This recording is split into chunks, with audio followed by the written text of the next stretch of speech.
नमस्कार, आपका स्वागत है हमारे चैनल कथा संग्रह एवं भजन में।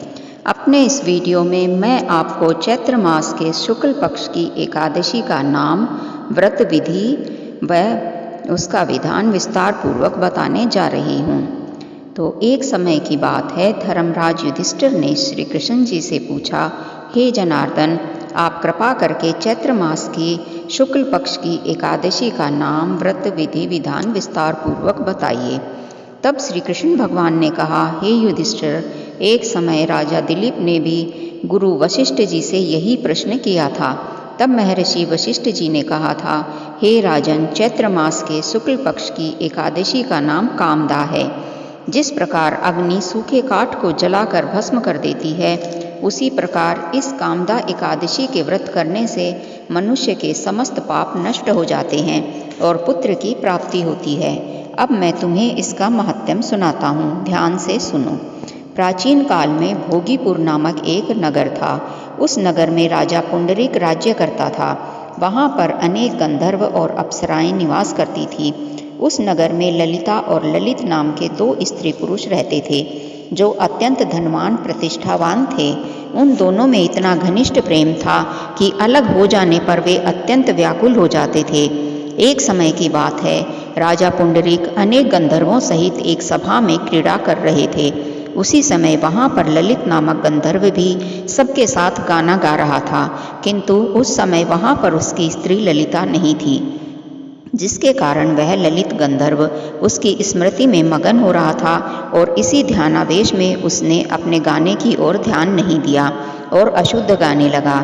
इसकी शिकायत नागराव करकोटक ने राजा पुंडरीक से कर दी, जिसके कारण राजा को क्रोध आया और राजा ने उसे श्राप देते हुए कहा, अरे दुष्ट, तू मेरे समक्ष गाते हुए भी अपनी प्रियतमा की स्मृति में विभोर है, इसलिए मैं तुझे श्राप देता हूँ कि तू मांसभक्षी और नरभक्षी राक्षस हो जा।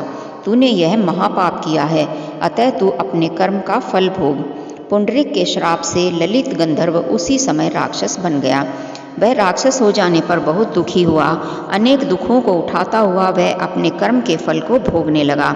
जब उसकी प्रियतमा ललिता को अपने प्रियतम की दशा की जानकारी हुई, तो वह भी अत्यंत दुखी हुई।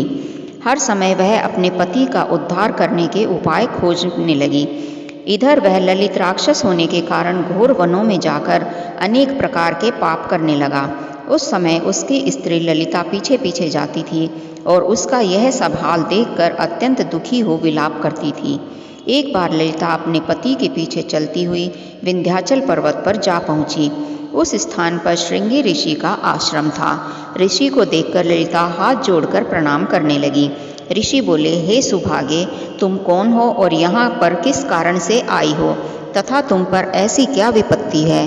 तब ललिता ने कहा, हे मुनि, मेरा पति राजा के श्राप से राक्षस हो गया है, जिसके कारण मैं महान दुखी हूँ। कृपा करके मेरे पति के या राक्षस योनि से मुक्ति दिलाने का कोई उपाय बतलाइए। तब श्रृंगी ऋषि ने कहा, हे देवकन्या, सुनो। अभी चैत्र मास के शुक्ल पक्ष की एकादशी है, जिसे कामदा एकादशी कहते हैं। उसका व्रत करने से मनुष्य के समस्त पाप नष्ट हो जाते हैं। यदि तू उस व्रत को करके उसका पुण्य अपने पति के प्रति संकल्प कर देगी, तो तेरा पति शीघ्र ही राक्षस योनि से छूट जाएगा। मुनि के ऐसे वचन सुनकर ललिता ने चैत्र मास के शुक्ल पक्ष की कामदा एकादशी का विधिवत व्रत किया और द्वादशी के दिन ब्राह्मणों के सम्मुख भगवान से प्रार्थना करती हुई उस व्रत के फल को अपने पति को देने का संकल्प किया।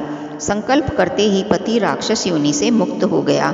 इस प्रकार ललिता द्वारा कामदा एकादशी के व्रत के प्रभाव से उसके पति की राक्षसी योनि छूट गई। तब वह अनेक सुंदर वस्त्राभूषणों से अलंकृत होकर अपनी प्रेयसी ललिता के साथ आनंद से रहने लगा। श्री कामदा एकादशी के प्रभाव से वह दोनों पहले की अपेक्षा अब और भी अधिक सुंदर हो गए। पुष्पक विमान पर बैठकर स्वर्गलोक को चले गए। हे राजन, इस व्रत के प्रभाव से मनुष्य राक्षस योनि और ब्रह्म हत्या आदि समस्त भयंकर पापों से छूट जाता है। इसमें लूंगों का सागार किया जाता है। धन्यवाद। यह कथा अगर आपको अच्छी लगी हो तो हमारे वीडियो को लाइक करें, चैनल को सब्सक्राइब करें व इस कथा को शेयर करके अपने सभी प्रियजनों को भी सुनाएं, ताकि सब इस कथा का आनंद ले सकें। धन्यवाद।